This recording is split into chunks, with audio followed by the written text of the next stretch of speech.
జమ్మూ కాశ్మీర్లో ఉగ్రవాదులు మాటు వేసి అదును చూసి మారణ హోమం సృష్టించారు. పర్యాటకులే టార్గెట్ గా నెత్తుటి ఏరులు పారించారు.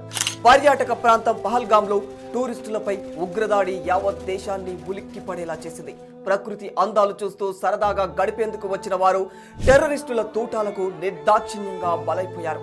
కళ్ళ ముందే తమ వారిని ఉగ్రవాదులు కాల్చి చంపుతుంటే దిక్కులు పిక్కటిల్లేలా రోదిస్తూ బిక్కున వణికిపోయారు బాధిత కుటుంబ సభ్యులు. బాధితుల్లో ఒక్కొక్కరిది ఒక్కొక్క విషాద గాథ. కొందరు భర్తలను కోల్పోయారు, మరికొందరు పిల్లలను కోల్పోయారు. ఇలా ఒక్కొక్క కుటుంబంలో ఒక్కొక్క రకమైన విషాద ఛాయలు అలుముకున్నాయి. ఈ దాడిలో 28 మంది అమాయక టూరిస్టులు ప్రాణాలు కోల్పోయారు, మరో 60 మంది గాయపడ్డారు. దీనికి తామే కారణమని పాక్ ప్రేరేపిత లష్కరే తోయిబా ప్రాక్సీ సంస్థ ది రెసిస్టెన్స్ ఫ్రంట్ ఉగ్ర సంస్థ ప్రకటించింది. ఈ దాడిలో పాకిస్తాన్ ప్రమేయం కూడా ఉన్నట్టు భారత్ ఇంటెలిజెన్స్ సంస్థలు గుర్తించాయి. ఇంత జరిగినా కూడా పాకిస్తాన్ ప్రభుత్వం మాత్రం తమకేమీ సంబంధం లేదని బుకాయిస్తుంది. అయినప్పటికీ చూసే వాళ్ళకి ఎవరికైనా ఉగ్రవాదులకు ఊతమిచ్చింది పాకిస్తానే అని స్పష్టంగా అర్థమవుతుంది. దీంతో పహల్గాం దాడులపై కేంద్ర ప్రభుత్వం వెంటనే అలర్ట్ అయిపోయింది. కుక్క కాటుకు చెప్పు దెబ్బల పాకిస్తాన్ విషయంలో భారత్ ప్రభుత్వం సంచలన నిర్ణయం తీసుకుంది. పహల్గాం ఉగ్రదాడి నేపథ్యంలో సింధు జలాల ఒప్పందాన్ని నిలిపివేస్తూ టెర్రర్ తూటాలకు వాటర్ దెబ్బ అన్నట్లుగా పాకిస్తాన్కు దిమ్మ తిరిగేలా భారత సర్కార్ బుద్ధి చెప్పింది.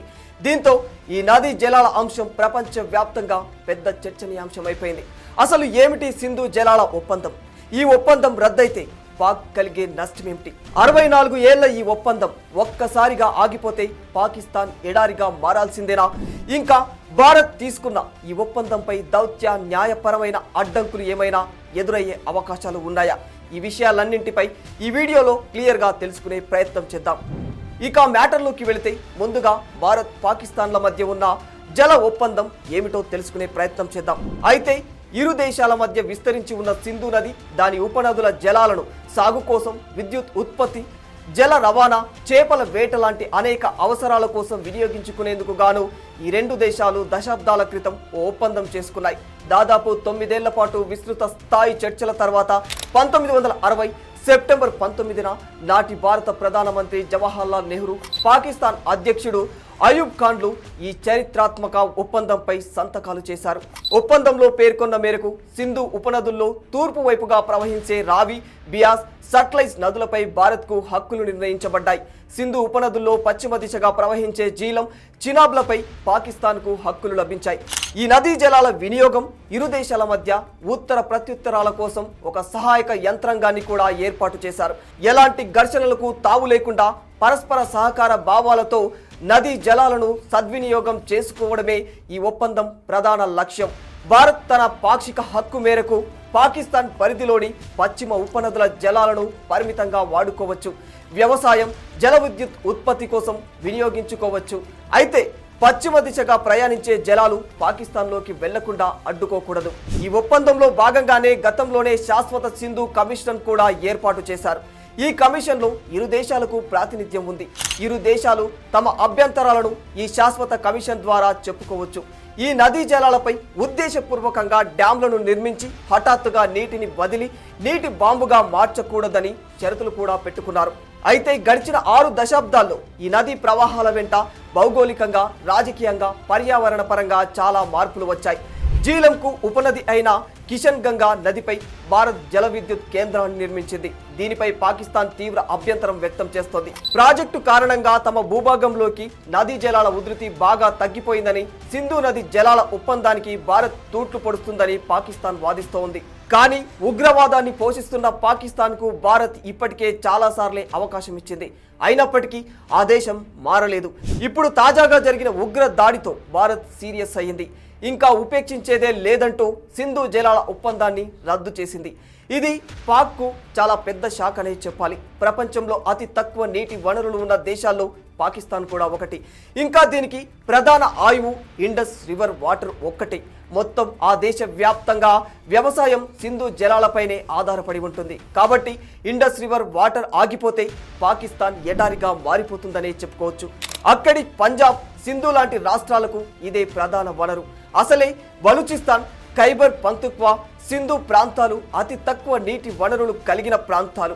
ఇప్పుడు భారత్ ఈ నీటిని ఆపేస్తే ఈ ప్రాంతాలన్నీ ఎడారిగా మారిపోతాయి.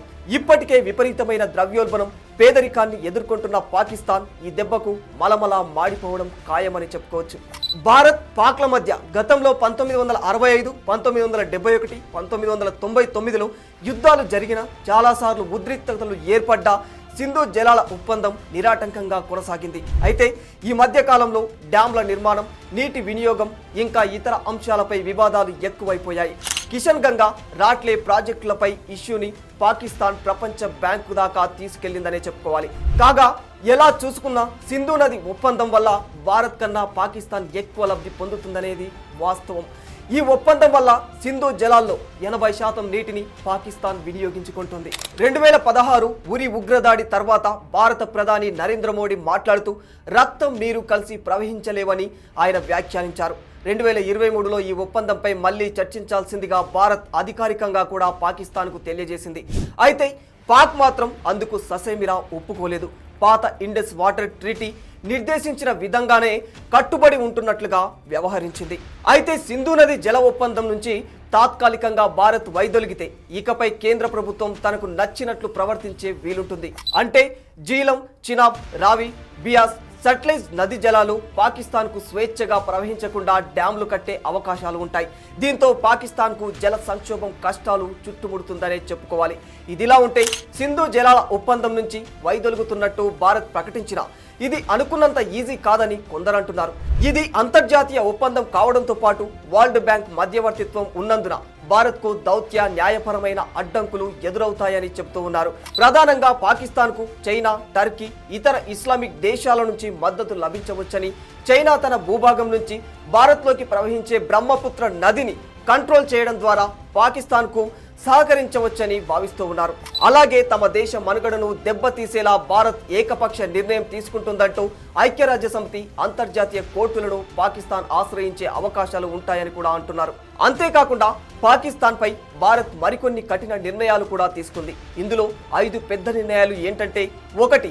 సింధు జలాల ఒప్పందంపై నిషేధం. ఇది ఆల్రెడీ మనం ఇందాకే మాట్లాడుకున్నాం. 2. పాకిస్తాన్ పౌరులకు వీసాల జారీ చేయడంపై నిషేధం. పాకిస్తాన్ పౌరులకు వీసాలు జారీ చేయడాన్ని నిలిపివేయడం ద్వారా దీని ప్రభావం చికిత్స కోసం పెద్ద సంఖ్యలో భారతదేశానికి వచ్చే పాకిస్తాన్ రోగులపై పడుతుంది. వాస్తవానికి గత కొన్ని సంవత్సరాల్లో భారతదేశం పెద్ద మెడికల్ గమ్యస్థానంగా అవతరించిందనే చెప్పుకోవాలి. అనేక దేశాల ప్రజలు చికిత్స కోసం భారతదేశానికి వస్తూ ఉన్నారు. వీటిలో పెద్ద సంఖ్యలో పాకిస్తాన్ వారే కూడా ఎక్కువగా ఉన్నారు. ఇక ఇప్పుడు భారతదేశం పాకిస్తాన్ పౌరులకు వీసాలు జారీ చేయవద్దు. కాబట్టి ఈ నిర్ణయం ఇప్పటికే భారతదేశంలో చికిత్స పొందుతున్న పాకిస్తాన్ రోగులకు కూడా షాక్ ఇచ్చిందనే చెప్పుకోవాలి. ఇక 3. దేశాల హైకమిషన్లలో నియమించిన అధికారుల సంఖ్య తగ్గించడం. 4. SVSE వీసాల కింద భారతదేశంలో ఉన్న పాకిస్తాన్ పౌరులకు 48 గంటలు విధించడం. 5. అటారీ వాఘా సరిహద్దును వెంటనే మూసివేయడం. భారతదేశం, పాకిస్తాన్ మధ్య ఇప్పటికే చాలా పరిమితమైన రాకపోకలు ఉన్నాయి. ఇప్పుడు అటారీ వాఘా సరిహద్దు మూసివేయడం వల్ల 2 దేశాల మధ్య పరిమితమైన రాకపోకలు కూడా ఆగిపోతాయని చెప్పుకోవాలి. దీని కారణంగా పాకిస్తాన్, భారతదేశం మధ్య వాణిజ్యంపై ఎక్కువ ప్రభావం చూపెడుతుంది. వీటన్నింటి వల్ల పాకిస్తాన్ ఆర్థిక వ్యవస్థ అతలాకుతలం అవ్వడం ఖాయమని చెప్పుకోవాలి. చూడాలి మరి 2 దేశాల మధ్య ఉద్రిక్తతల కారణంగా ముందు ఎలాంటి పరిణామాలు చోటు చేసుకోబోతున్నాయో. For more videos like this, subscribe Big TV channel.